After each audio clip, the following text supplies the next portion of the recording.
सियशा में आप सबों की सलामती हो। आज हम मसीह यस्सु के फजल से और रूहुल कुद्स की मदद से और मुकाशफा की रूह से रोशनी डालने जा रहे हैं इब्रानी में बाप को, आसमानी बाप को अब्बा और माँ को ईमा के रिश्ते पर, और मसीह में माँ बाप के रिश्ते पर, फादर और मदर। तो हम संसारिक और स्वाभाविक बात से शुरू करेंगे। हमें संसारिक और स्वाभाविक माँ और बाप और औलाद के विषय को भी संसार में धार्मिकता का विषय बना दिया। जैसे किसी बच्चे का घर में माँ बाप से रिश्ता ठीक नहीं, उस बच्चे को हम धार्मिकता का विषय बनाकर बाइबल में से समझाते हैं कि कलाम में लिखा है, कोट करते हैं कि कलाम में लिखा है कि अपने माँ बाप की इज्जत कर। और ऐसी बहुत सी कलाम की बातें हैं जो हम शारीरिक और संसारिक विषयों में एक दूसरे को कहते हैं और यूज करते हैं आम संसारिक जिंदगी में। संसारिक तौर पर अगर हम माँ बाप की इज्जत को धार्मिकता के ऊपर निर्धारित करें, निर्भर करें, तो क्या हमारे माँ बाप की इज्जत बाइबल की धार्मिकता पर निर्भर करती है? यानी अगर बाइबल में ना लिखा होता, माँ बाप के बारे में या अपनी माँ बाप की इज्जत कर, इसकी हिदायत ना दी होती, और अगर ये लिखा होता कि अपने माँ बाप की इज्जत ना कर, तो क्या हम अपने माँ बाप की इज्जत ना करते या उनसे मोहब्बत ना रखते? तो अगर ये माँ बाप की इज्जत का विषय बाइबल की धार्मिकता पर ही निर्भर रखें, तो फिर जो लोग मसीह की धार्मिकता में शामिल नहीं हैं या बाइबल को नहीं जानते, कलाम को नहीं जानते, नहीं सुनते, नहीं पढ़ते, क्या वो अपने माँ बाप की इज्जत नहीं करते होंगे? उनसे प्यार नहीं करते होंगे? तो रूहुल कुद्स के वसीले से जो बाइबल में माँ और बाप यानी अब्बा और ईमा इब्रानी में की इज्जत का जो विषय है वो रूहानी और आसमानी धार्मिकता का विषय है, विश्वास का विषय है, ना के शारीरिक संसारिक जिस्मानी माँ और बाप और बच्चों का। रूहुल कुद्स के विषय में माँ और बाप का विषय है जो विश्वास की औलादें हैं, विश्वास से जन्मे बच्चे हैं। यीशु मसीह पर ईमान लाने से उनको पिता यानी विश्वास से हमारा बाप कौन है? आसमानी बाप विश्वास से हम अनुग्रह और सच्चाई में पैदा हुए। कैसे? विश्वास। तो विश्वास हमारी माँ है, और जो मसीह यस्सु में विश्वास से पैदा हुआ, विश्वास में पैदा हुआ, वो विश्वास का पुत्र है। तो बाइबल बात करती है हमारे विश्वास में, विश्वास से जो पिता है यानी आसमानी बाप, और विश्वास से हम पैदा हुए हैं यानी विश्वास से जो पैदा हुआ, विश्वास उसकी माँ है और वो विश्वास से उनका पुत्र है। क्योंकि जो जिस्मानी है वो जिस्मानी बातों के ख्याल में रहते हैं। अब जिस्मानी कौन है? जो मूसा की शरीयत के अधीन, मूसा के 10 हुक्मों के अधीन जिस्मानी धार्मिकता में चलते हैं, यानी मूसा की धार्मिकता। लेकिन जो रूहानी है वो रूहानी बातों के ख्याल में रहते हैं। अब रूहानी कौन है? जो रूहुल कुद्स की मदद से मसीह यस्सु के ईमान से फजल और सच्चाई की रूहानी धार्मिकता में चलते हैं। मसीह की धार्मिकता रूहुल कुद्स की धार्मिकता में फजल और सच्चाई के अधीन, रूहुल कुद्स की मदद से रूहानी धार्मिकता में मामूर हैं, रूहानी धार्मिकता से मामूर हैं। हमारा आज का विषय है तू अपने बाप और अपनी माँ की इज्जत करना, ताकि तेरी उम्र उस मुल्क में जो खुदावन तेरा खुदा तुझे देता है दराज हो। देखो, औलाद खुदावन की तरफ से मिरास है और पेट का फल उसकी तरफ से अजर है।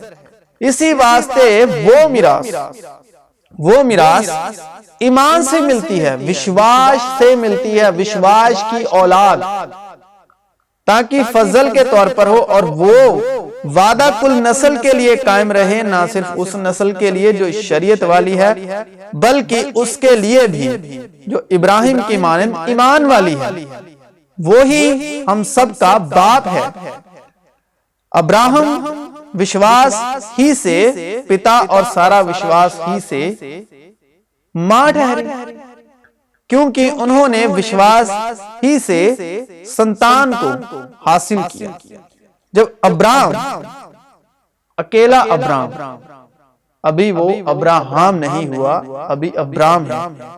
जब इब्राहिम 99 बरस का हुआ, 99 यानी 99, 100 से 1 साल कम का, तब खुदावंद अब्राहम को नजर आया। और नजर कैसे आया? विश्वास से।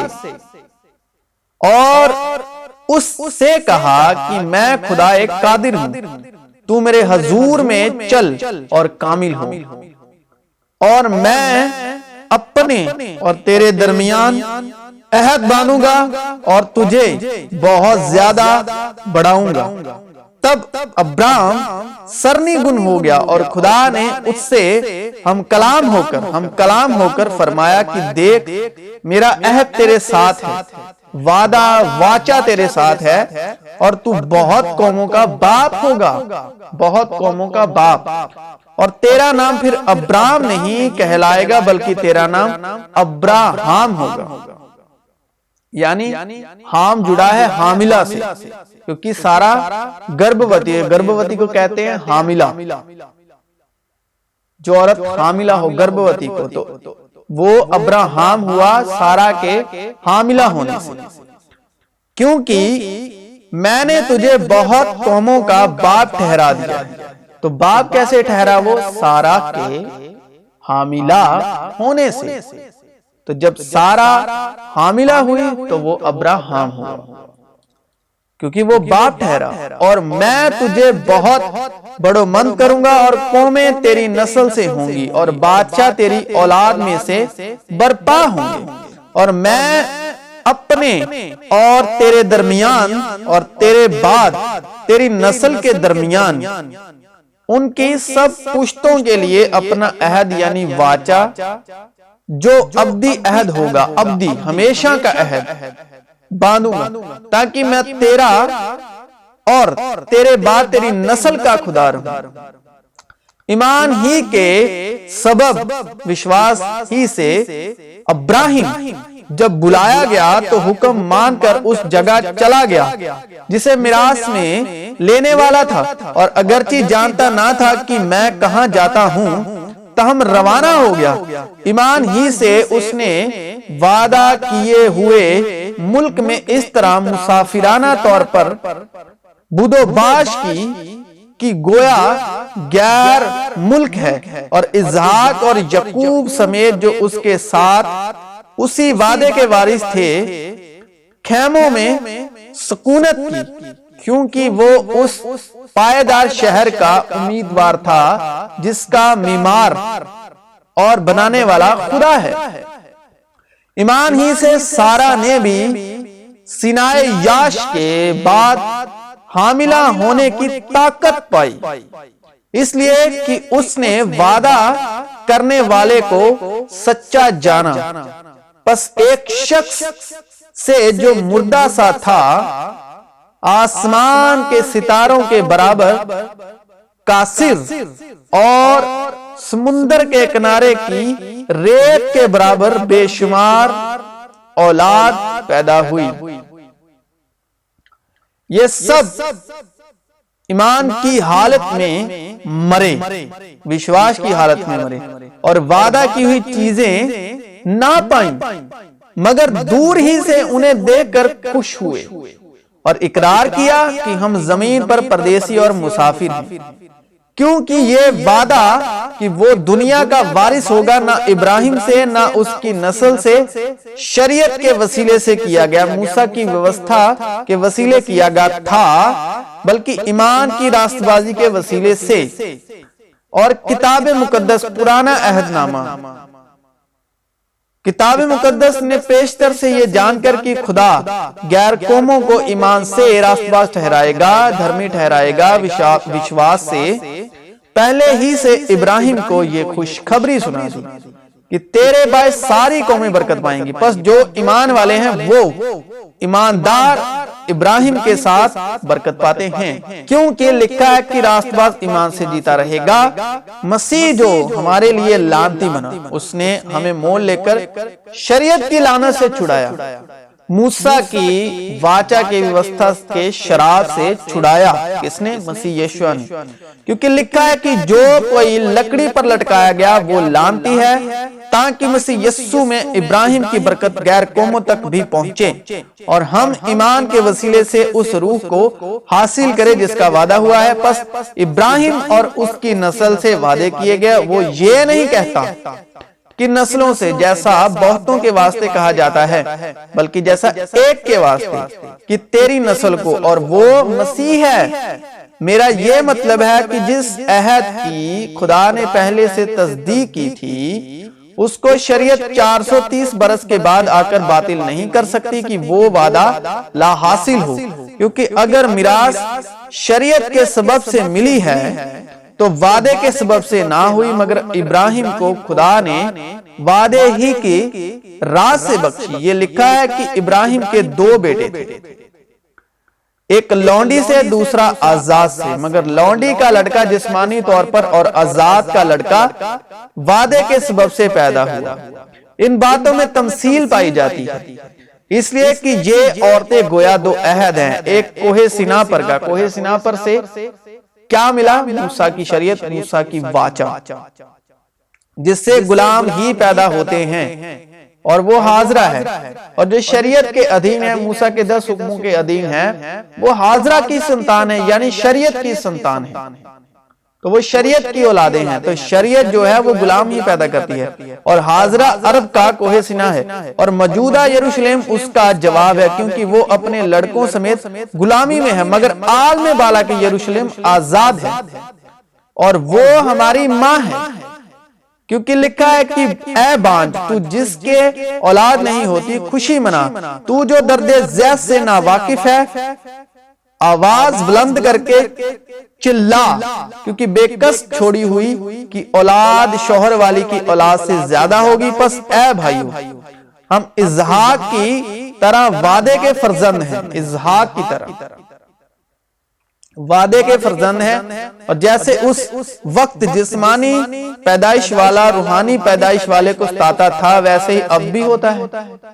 यानी शरीयत वाले रूहानी अनुग्रह और सच्चाई के अधीन जो लोग उनको सताते हैं। मगर किताब मुकद्दस क्या कहती है? पुराना अहदनामा क्या कहता है? ये कि लौंडी और उसके बेटे को निकाल दे, यानी शरीयत को, और जो शरीयत की संतान है निकाल दे। क्योंकि लौंडी का बेटा आजाद के बेटे के साथ हरगिज वारिस ना होगा। क्योंकि शरीयत के जो बेटे हैं, जो शरीयत की अधीन है, 10 हुक्मों के अधीन है, वो फजल और सच्चाई की संतान है, जो ईमान से है,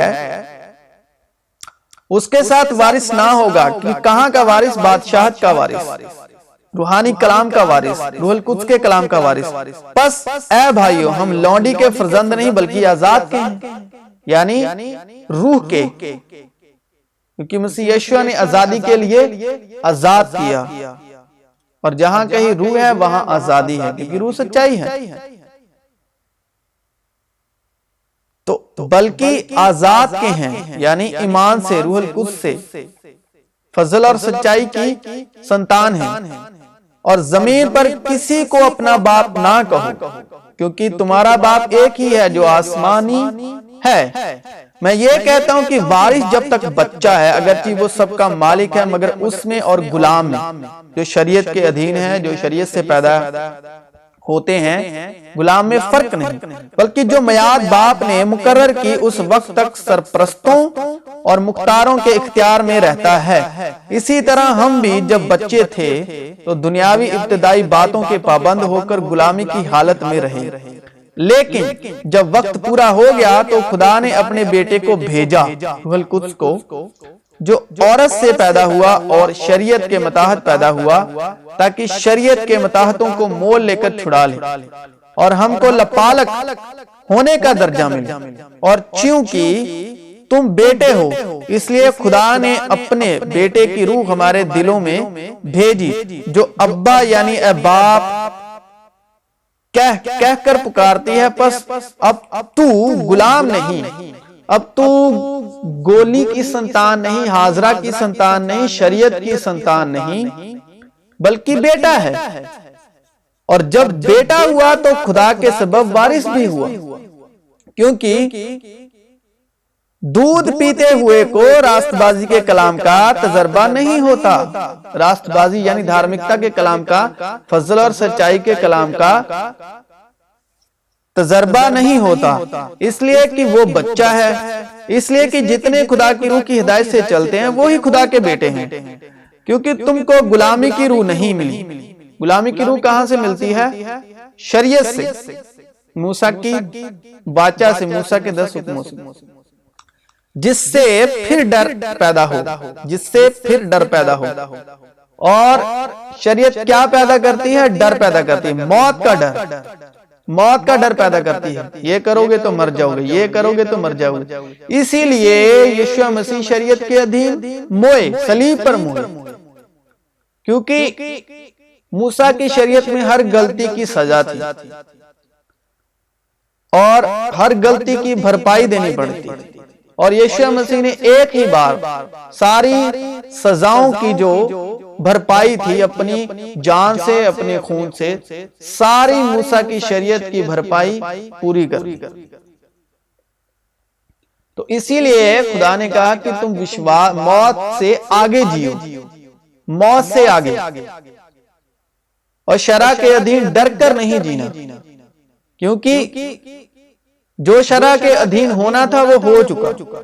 शरा की सारी लानत, पूरी की पूरी लानत मसीह यीशु ने बदन के तौर पर, सलीबी मौत के तौर पर अपने ऊपर ले लिया। अब डरने की जरूरत नहीं है,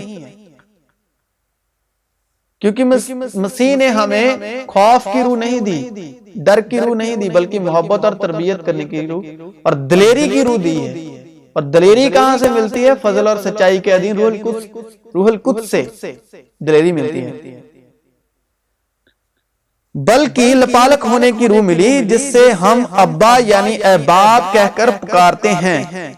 रूह खुद हमारी रूह के साथ मिलकर गवाही देती है कि हम खुदा के फर्जंद हैं, और अगर फर्जंद हैं तो वारिस भी हैं, यानी खुदा के वारिस, और मसीह के हम मिरास, बशर्ते कि हम उसके साथ दुख उठाएं ताकि उसके साथ जलाल भी पाएं। क्योंकि तुम सब उस ईमान के वसीले से जो मसीह यस्सु में है खुदा के फर्जंद हो।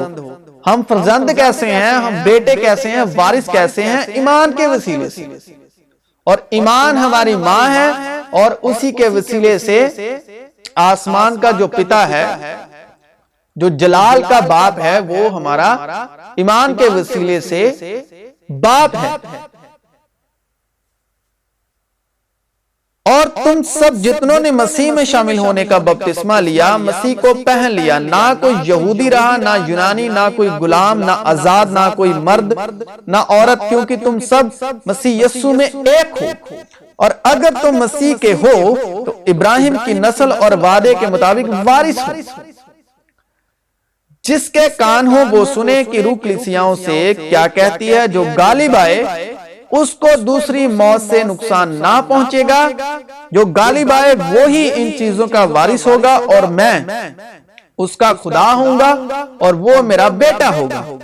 जो कि खुदा से पैदा हुआ है वो दुनिया पर गालिब आता है, और वो गलबा जिससे दुनिया मगलूब हुई है हमारा ईमान है, विश्वास है। तो मैंने तुमसे ये बातें इसलिए कही कि तुम मुझ में इत्मीनान पाओ, शांति पाओ, शालोम पाओ। दुनिया में मुसीबत उठाते हो, लेकिन खातिर जमा रखो, मैं दुनिया पर गालिब आया हूं। बच्चों, तुम खुदा से हो और उन पर गालिब आ गए हो, क्योंकि जो तुम में है वो उससे बड़ा है जो दुनिया में है। मसीह यीशु में आप सबों की सलामती हो। हम ईमान के वसीले जलाल के पिता के वारिस हैं ईमान के सबब से, और ईमान हमारी माँ है। और ये जो विषय है ये रूहानी माँ बाप का विषय है, और रूहानी हमारे माँ बाप है, विश्वास हमारी माँ है, और जलाल का पिता उस विश्वास से, जब हम विश्वास से पैदा होते हैं तो ईमान के वसीले वो हमारा पिता है। तो ये शारीरिक और संसारिक पिता की बात नहीं हो रही बाइबल के कॉन्सेप्ट में। बाइबल के कॉन्सेप्ट में आसमानी बाप की बात हो रही है, और हमारी माँ विश्वास जिससे हम पैदा होते हैं उसकी बात, उस माँ बाप की बात हो रही है। तो इसका मतलब ये नहीं है कि अगर वहां पर ना लिखा होता तो हम जो शारीरिक और संसारिक हमारे माँ बाप हैं, हमारी इज्जत और मोहब्बत उस पर निर्धारित नहीं। अगर ना भी लिखा होता तब भी हम उनकी इज्जत करते, और जो नहीं बाइबल की इस बात को जानते, कलाम को जानते, वो अपने माँ बाप की इज्जत कर रहे हैं, मोहब्बत कर रहे हैं। तो माँ बाप की इज्जत को बाइबल पर धार्मिकता का विषय ना बना, जो जिस्मानी माँ बाप। ये बाइबल का विषय, माँ बाप का विषय जो है वो आसमानी बाप का और विश्वास, यानी हमारी माँ का जिससे हम पैदा होते हैं विश्वास से, उसका विषय है। तो उसकी इज्जत करनी है।